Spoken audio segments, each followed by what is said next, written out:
Hello friends, ಎಲ್ಲರಿಗೂ ನಮಸ್ಕಾರ. ಇವತ್ತು ನಾನು ಉತ್ತರ ಕರ್ನಾಟಕದ ಸಾಂಪ್ರದಾಯಿಕ ರೆಸಿಪಿ ಕಡ್ಲಿಬೇಳೆ ಮಾದಲಿನ ಮಾಡ್ತಾಯಿದ್ದೀನಿ.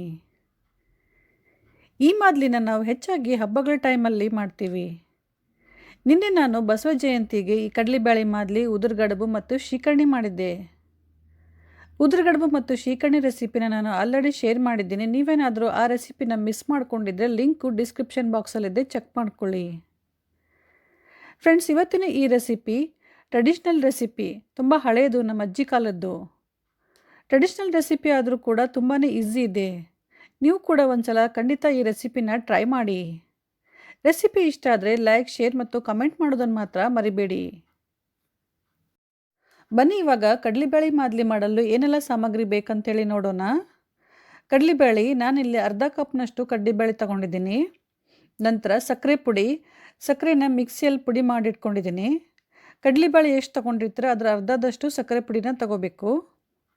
ನಂತರ ಗೋಡಂಬಿ, ದ್ರಾಕ್ಷಿ, ಬಾದಾಮಿ, ತುರಿದ ಒಣ ಕೊಬ್ಬರಿ, ಗಸಗಸೆ, ಜಾಯಿಕಾಯಿನ ಪುಡಿ ಮಾಡಿಟ್ಕೊಂಡಿದ್ದೀನಿ. ಆಮೇಲೆ ಏಲಕ್ಕಿ. ಫಸ್ಟ್ ನಾನಿಲ್ಲಿ ಒಂದು ಪಾತ್ರೆಯಲ್ಲಿ 2 ಲೋಟದಷ್ಟು ನೀರು ಹಾಕಿ ಕುದಿಯೋಕ್ಕಿಟ್ಟಿದ್ದೀನಿ. ನೀರು ಒಂದು ಸ್ವಲ್ಪ ಕುದಿಯೋಕ್ಕೆ ಸ್ಟಾರ್ಟ್ ಆದಮೇಲೆ ನಾನು ಅದರಲ್ಲಿ ಇವಾಗ ಕಡಲೆಬೇಳೆ ಹಾಕ್ತಾಯಿದ್ದೀನಿ. ಕಡಲೆಬೇಳೆನ ನಾನು ಆಲ್ರೆಡಿ 2 ಸತಿ ಕ್ಲೀನಾಗಿ ತೊಳೆದಿಟ್ಕೊಂಡಿದ್ದೆ. ಕಡಲೆಬೇಳೆ ಹಾಕಿದ ಮೇಲೆ ಗ್ಯಾಸನ್ನು ಮೀಡಿಯಮ್ ಫ್ಲೇಮ್ನಲ್ಲಿ ಇಟ್ಬಿಟ್ಟು ಕಡಲೆಬೇಳೆನ ಸ್ವಲ್ಪ ಹೊತ್ತು ಕುದಿಯೋಕ್ಕೆ ಬಿಡ್ತೀನಿ. ಫ್ರೆಂಡ್ಸ್, ಕಡಲೆಬೇಳೆ ಕುದಿತಾ ಇರಬೇಕಾದ್ರೆ ಒಂದು 2-3 ನಿಮಿಷದ ನಂತರ ಅದನ್ನ ಚೆಕ್ ಮಾಡ್ತಾ ಇರಬೇಕು. ಯಾಕಂದರೆ ಕಡಲೆಬೇಳೆನ ಯಾವುದೇ ಕಾರಣಕ್ಕೂ ಸಾಫ್ಟ್ ಮಾಡ್ಕೋಬಾರ್ದು, ಸ್ವಲ್ಪ ಹಾರ್ಡೇ ಇರಬೇಕು. ಇವಾಗ ನೋಡಿ, ಒಂದು 4 ನಿಮಿಷ ಆಗಿದೆ ನಾನು ಕಡಲೆಬೇಳೆ ಕುದಿಸ್ತಾ ಇದ್ದು. ನೋಡಿ ಫ್ರೆಂಡ್ಸ್, ಕಡಲೆಬೇಳೆ ಇಷ್ಟು ಕುದ್ದಿರಬೇಕು. ಈಗ ನಾನು ಗ್ಯಾಸ್ ಆಫ್ ಮಾಡಿ ಕಡಲೆಬೇಳೆನ ಒಂದು ಜರಡಿಯಲ್ಲಿ ಸೋಸ್ತಾ ಇದ್ದೀನಿ. ಫುಲ್ ನೀರೆಲ್ಲ ಬಸಿವರೆಗೂ ಕಡಲೆಬೇಳೆ ನೀಟಾಗಿ ಸ್ಪ್ರೆಡ್ ಮಾಡಿ ಇದೇ ಥರ ಇಡಬೇಕು. ಒಂದು 5 ನಿಮಿಷ ಇದೇ ಥರ ನೀರು ಬಸಿಯೋಕ್ಕೆ ಬಿಡಬೇಕು ಇದನ್ನು. ಇವಾಗ 5 ನಿಮಿಷ ಆಗಿದೆ, ನೀರೆಲ್ಲ ಚೆನ್ನಾಗಿ ಬಸ್ತಿದೆ. ಈ ಕಡಲೆಬೇಳೆನ ಒಂದು ಕಾಟನ್ ಬಟ್ಟೆ ಮೇಲೆ ಹಾಕಿ ಚೆನ್ನಾಗಿ ಹರಡಬೇಕು. ಫ್ಯಾನ್ ಕೆಳಗಡೆ ಇದು ಕಡಲೆಬೇಳೆ ಫುಲ್ ಡ್ರೈ ಆಗುವವರೆಗೂ ಇದೇ ಥರ ಅದನ್ನ ಇಡಬೇಕು. ಕಡಲೆಬೇಳೆ ಫುಲ್ ಡ್ರೈ ಆಗುವವರೆಗೂ ಇದೇ ಥರ ಇಡಬೇಕು. ಕಡಲೆಬೇಳೆ ಡ್ರೈ ಆಗುವವರೆಗೂ ನೆಕ್ಸ್ಟ್ ನಾವು ಬೇರೆ ತಯಾರಿ ಮಾಡ್ಕೊಳ್ಳೋಣ. ನೆಕ್ಸ್ಟ್ ಇವಾಗ ಒಂದು ಕಡಾಯಿ ಬಿಸಿ ಮಾಡಿ ಅದರಲ್ಲಿ ನಾನು ಗಸಗಸೆ ಹಾಕಿ ಗಸಗಸೆನ ಚೆನ್ನಾಗಿ ಹುರಿತೀನಿ. ಗ್ಯಾಸನ್ನು ಸಿಮ್ಮಲ್ಲಿ ಇಟ್ಬಿಟ್ಟು ಗಸಗಸೆನ ಚೆನ್ನಾಗಿ ಹುರ್ಕೋತೀನಿ. ಇವಾಗ ಒಂದು 20 ಸೆಕೆಂಡ್ ಆಗಿದೆ, ಗಸಗಸೆ ಚೆನ್ನಾಗಿ ಹುರಿದಿದ್ದೆ. ಇದನ್ನೊಂದು ಪ್ಲೇಟಿಗೆ ತೆಗೆದು ಸೈಡಿಗೆ ಎತ್ತಿಡ್ತೀನಿ. ಆಮೇಲೆ ಇವಾಗ ಇದೇ ಕಡಾಯಲ್ಲಿ ಒಣ ಕೊಬ್ಬರಿ ಹಾಕಿ ಅದನ್ನು ಕೂಡ ಒಂದು 10ರಿಂದ 20 ಸೆಕೆಂಡ್ ಹುರಿದು ಸೈಡಿಗೆ ಎತ್ತಿಟ್ಕೋತೀನಿ. ನೆಕ್ಸ್ಟ್ ಇದೇ ಕಡಾಯಲ್ಲಿ ಒಂದು 2 ಸ್ಪೂನ್ ತುಪ್ಪ ಹಾಕಿ ಅದರಲ್ಲಿ ಗೋಡಂಬಿ ಮತ್ತು ಬಾದಾಮಿಗಳನ್ನು ಹಾಕಿ ಹುರ್ಕೋತೀನಿ. 2 ಡ್ರೈ ಫ್ರೂಟ್ಸ್ಗಳನ್ನು ತುಪ್ಪದಲ್ಲಿ ಚೆನ್ನಾಗಿ ಫ್ರೈ ಆದಮೇಲೆ ನೆಕ್ಸ್ಟ್ ಅದನ್ನು ಸೈಡಿಗೆ ಸರಿಸ್ಬಿಟ್ಟು ಒಣದ್ರಾಕ್ಷಿ ಹಾಕ್ತಾಯಿದ್ದೀನಿ. ಎಲ್ಲ ಡ್ರೈ ಫ್ರೂಟ್ಸ್ಗಳು ಚೆನ್ನಾಗಿ ಹುರಿದ್ಮೇಲೆ ಇವಾಗ ಗ್ಯಾಸ್ ಆಫ್ ಮಾಡಿ ಇವುಗಳನ್ನೊಂದು ಸೈಡಿಗೆ ಎತ್ತಿಟ್ಕೋತೀನಿ.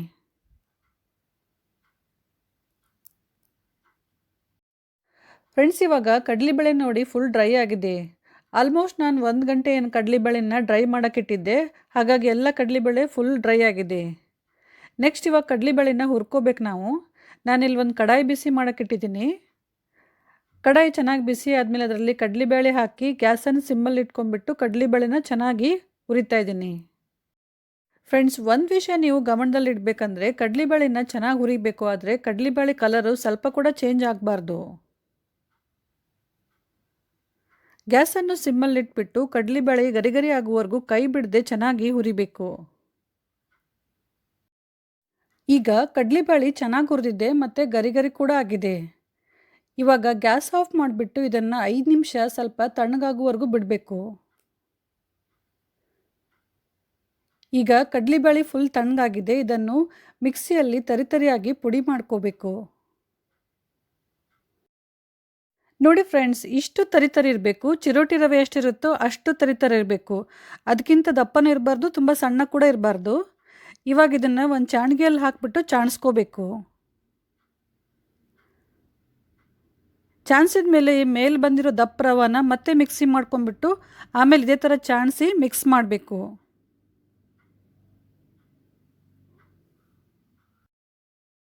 ಎಲ್ಲ ಚಾನ್ಸಿದ ನಂತರ ನೆಕ್ಸ್ಟ್ ಇದರಲ್ಲಿ ಸಕ್ಕರೆ ಪುಡಿ ಹಾಕಿ ಚೆನ್ನಾಗಿ ಮಿಕ್ಸ್ ಮಾಡಬೇಕು.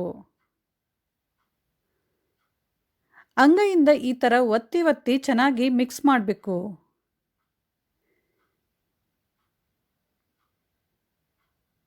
ಎಲ್ಲ ಚೆನ್ನಾಗಿ ಮಿಕ್ಸ್ ಮಾಡಿದ ನಂತರ ನೆಕ್ಸ್ಟ್ ಇದರಲ್ಲಿ ತುರಿದ ಒಣ ಕೊಬ್ಬರಿ, ಹುರಿದ ಗಸಗಸೆ, ಏಲಕ್ಕಿ ಪುಡಿ, ಜಾಯಿಕಾಯಿ ಪುಡಿ ಮತ್ತು ತುಪ್ಪದಲ್ಲಿ ಹುರಿದ ಡ್ರೈ ಫ್ರೂಟ್ಸ್ಗಳನ್ನು ಹಾಕಿ ಮತ್ತೆ ಚೆನ್ನಾಗಿ ಮಿಕ್ಸ್ ಮಾಡಬೇಕು.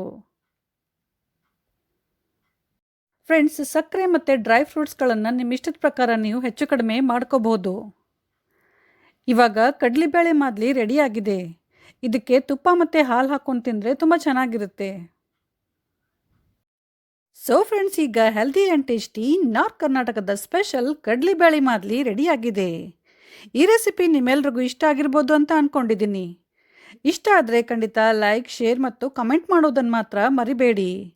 ಇನ್ನಷ್ಟು ನಾರ್ತ್ ಕರ್ನಾಟಕದ ಟ್ರೆಡಿಷನಲ್ ರೆಸಿಪಿಗಳಿಗಾಗಿ ನಮ್ಮ ಚಾನಲ್ ಪಾಕ ಶೃಂಗಾರವನ್ನು ಸಬ್ಸ್ಕ್ರೈಬ್ ಮಾಡಿ. Thank you.